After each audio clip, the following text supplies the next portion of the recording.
Salam, fiqurların sahəsi mövzusunda 26 nömrəli suala baxırıq. Yəqin ki, dairə və dairə hissələrinin sahəsi olar. Çünki şagirdim göndərib bu sualı. Yəni, özüm çəkməmişəm. Mövzunun başlığını bilmirəm.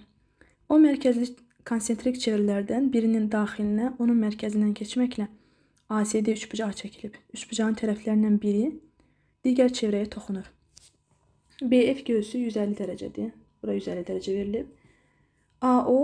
AO'nun YO'ya nisbəti 4/3'dür. YO'ya 3K yazıram. AY olacaq K. Çünki ümumi AO 4K olmalıdır.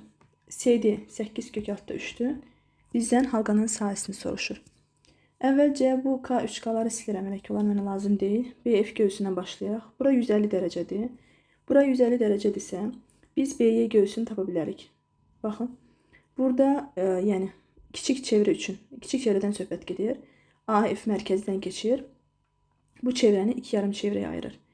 180-180 olaraq. Bu göğs 150 dərəcədirsə, 180 ilə BF göğsünü çıxıram, qalır 30 dərəcə. Yəni BY göğsü 30 dərəcə. Və baxın, əmin şəkli ayrıca göstərirəm, ağ rənglə göstərim. Bu toxunandır. CA toxunan və CF kəsən. Toxunan və kəsən arasında qalan bucaq, yəni bu X bucağı, böyük göğs, kiçik göğsü çıxırıq. Deməli, bölürük 2'ye. Olacaq 120 2'ye böləndə 60 dərəcə. Buradakı X bucağı 60 dərəcədir. Həmin X bucağı 60 dərəcədirsə, deməli, bu bucaq 60 dərəcədir. Və burada C bucağı 90 dərəcədir. Çünki AD diametrdir. Diametrə söykənən bucaq 90 dərəcədir. Yəni, üçbucaq ACD-yə baxırıq. ACD üçbucağında ACD bucağı diametrə söykənib 90 dərəcədir.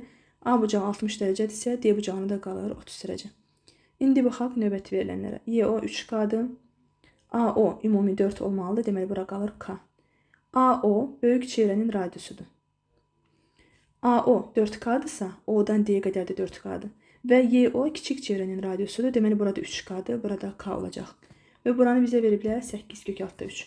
60 dərəcəli bucaq qarşısına katet 8/3'dürsə, deməli 30'un qarşısındakı AC 8'dir. Çünki 60 dərəcəli bucaq qarşısına katet digər katetin kök üçmüsünə bərabərdir.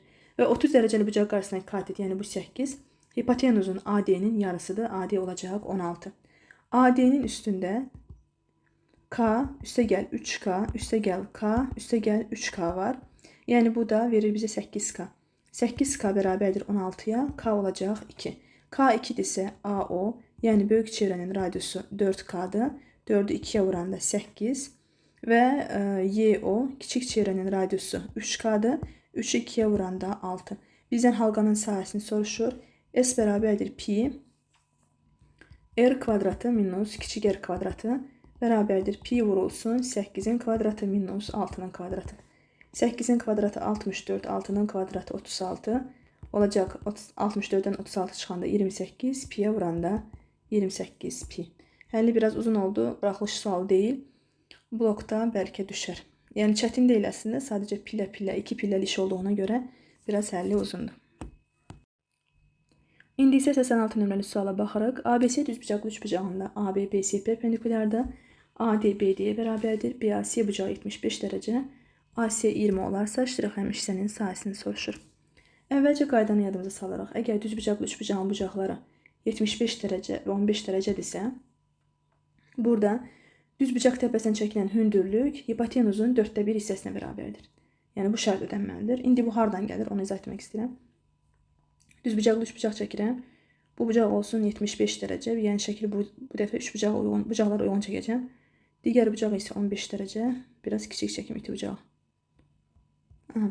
Buradakı bucaq 75 dərəcədir. Buradakı bucaq 15 dərəcə. Bu da düzbucaq təpəsidir. Buradan mən bu qaydanı izah etmək istəyirəm. Hardan alınır bu, yəni hipotenuzun 1/4 hissəsinə bərabər olması. Burada düzbucaq təpəsindən hündürlük çəkirəm. Bir də buradan median çəkirəm. Biz bilirik ki, düzbucaqlı üçbucaqda düzbucaq təpəsindən çəkilən median hipotenuzun yarısına bərabərdir. Yəni burada AM bərabərdir MC-yə, bərabərdir BM-ə. İndi bura 15 dərəcədirsə, buradakı bucaq da 15 dərəcədir. Və bu bucaq həmin üçbucaq üçün xarici bucaqdır. Bura 30 dərəcədir. Düzbucaqlı üçbucaqdır. Buna H deyirəm. Bura H-dırsa, biz bilirik ki, 30 dərəcəli bucaq qarşısına katet, yəni bu üçbucaqdan söhbət gedir. Baxın, üçbucağı göstərirəm. 30 dərəcəli bucaq qarşısına katet hipotenuzun yarısına bərabərdir. Deməli, hipotenuz bura 2H-dır. Bura 2H-dırsa, MC də 2H-dır, AM də 2H-dır. Və buradan görünür ki, BH, yəni düzbucaq təpəsindən çəkilən hündürlük AC-nin 4-ə böləndə alınır. Yəni AC böl 4-ə. BH H-dır, AC də ümumi 4H-dır. Yəni bu qayda ödənməlidir. İndi buna əsasən bizim verilən suala qayıdırıq. Düzbucaqlı üçbucaqdır. Burada düzbucaq təpəsindən hündürlük çəkəcəm. Həmin hündürlük 20-ni 4-ə böləcəm, olacaq 5. Çünki burada biz izah etdik ki, AC-ni 4-ə bölməklə hündürlük alınır. Hündürlük 5-dir və üçbucağın sahəsini tapaq. S bərabərdir 2-də 1. Tərəf 20, 20-yə çəkilən hündürlük də 5. Bu da bizə verir 50. Ümumi üçbucağın sahəsi 50-dirsə, burada CD mediandır, bərabər sahili üçbucaqlara bölür. 50-ni bərabər böləndə hər bir üçbucağın sahəsinə düşür 25. Bizdən də ştrixlənmiş hissənin sahəsini soruşur. Cavab 25. ABC üçbucağında BM və CN medianlardır. BM mediandırsa AM MC-yə bərabərdir. CN mediandırsa AN BN-ə bərabərdir. Və bu üçbucağın 3-cü hündürlüyünü çəkirəm. Olacaq AK. Bu zaman BK bərabərdir KC-yə. Burada yuxarıda üçbucaq çəkdim. Əgər üçbucağın hər 3 medianı çəkilibsə, medianlar bir nöqtədə kəsişir və bu medianlar bu üçbucağın sahəsini 6 bərabər hissəyə bölür. Yəni burada 6 bərabər sahili üçbucaq alınır. İndi 150-ni, baxın burada da sahilləri göstərsəm, olacaq bunların hər birinin sahəsi S, baxın 6 dənə S var.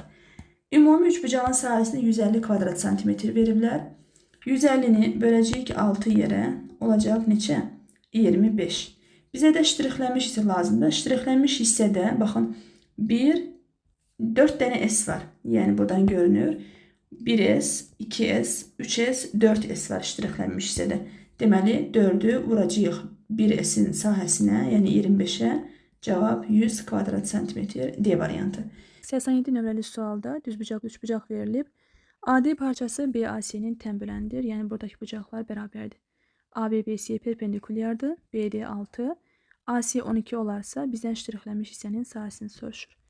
AB X deyirəm, DC Y deyirəm. Əgər AD tənböləndirsə, biz bilirik ki, X-in 6-ya nisbəti 12-nin Y-ə nisbətinə bərabərdir. Buradan çarpaz vursaq, X, Y hasili 72 alınır. Əvvəlcə ABC üçbucağının sahəsini tapırıq. ABC üçbucağı düzbucaqlı üçbucaqdır. Sahəsi katetlər hasilinin yarısı. Yəni, AB tərəfi X-dir, BC tərəfi 6 plus Y. Bunun yarısı ümumi ABC üçbucağının sahəsidir. Buradan çarpaz vursaq, 6X üstə gəl XY bölü 2 alınır. Yerinə qoyanda 6X üstə gəl XY də 72-dir, bölü 2. 2-yə bölsək, 3X üstə gəl 36. Bu belə qalsın. Bizə ştrixlənmiş hissə lazımdır. Əvvəlcə bu üçbucağın da sahəsini tapaq. ABD üçbucağının. ABD üçbucağının sahəsi olacaq 6 vurulsun X bölü 2. Çünki katetlər hasilinin yarısı 3X. İndi ştrixlənmiş hissənin sahəsini tapmaq üçün ümumi ABC üçbucağının sahəsindən çıxacam ABD üçbucağının sahəsini. Bu da bizə verir 3X üstə gəl 36 minus 3X. 3X'lər islah gedir. Cavab 36.